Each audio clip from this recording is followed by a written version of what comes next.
Zëvendës kryeministri dhe ministri i transportit Aleksandar Nikolowski thot se tashmë është zgjedhur banka që do të financojë ndërtimin e kurudhës së shpejtë nga Greqia deri në Serbi. Nuk zbulon se cila është ajo bankë, sepse siç thot, kjo mund të ndikojë në pozicionet e saj tek aksionarët dhe në bursë.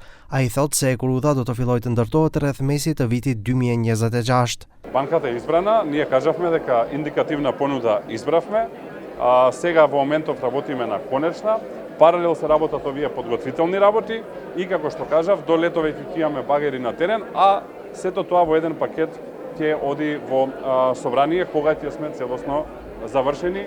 Секако тука треба да оди избор на изведувач, во однос на изведувач ќе одиме со така наречен конкурентен диалог, така што тоа ќе е еден транспарентен процес исто така каде што ќе биде запозната целата јавност. Ky projekt pritet të kushtoj rreth 2 miliard euro dhe është pjesë e marrëveshjes strategjike me Mbretërinë e Bashkuar. Nikolowski gjithashtu njoftoi intensifikimin e ndërtimit të kurudhës drejt Bullgarisë dhe mendon se edhe pse te fqin tan lindor ka krizë politike, kjo nuk do të ndikojë në realizimin e fazës së tretë për lidhjen e kurudhore midis dy vendeve, sepse marrëveshja është ndërqeveritare.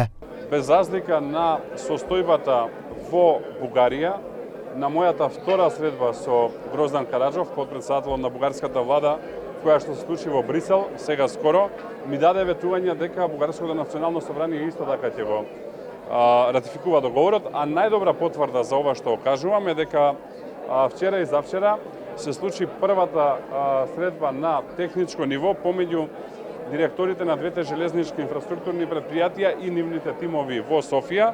Nikolowski pret që projekti e kurudhës të financohet edhe përmes programit SEFA, i cili nuk është i disponueshëm për Maqedoninë, por që Brukseli do ta ndryshojë këtë. Nëse kjo ndodh, atëherë parat do të jenë si grant, që do të thotë të pakthyeshme.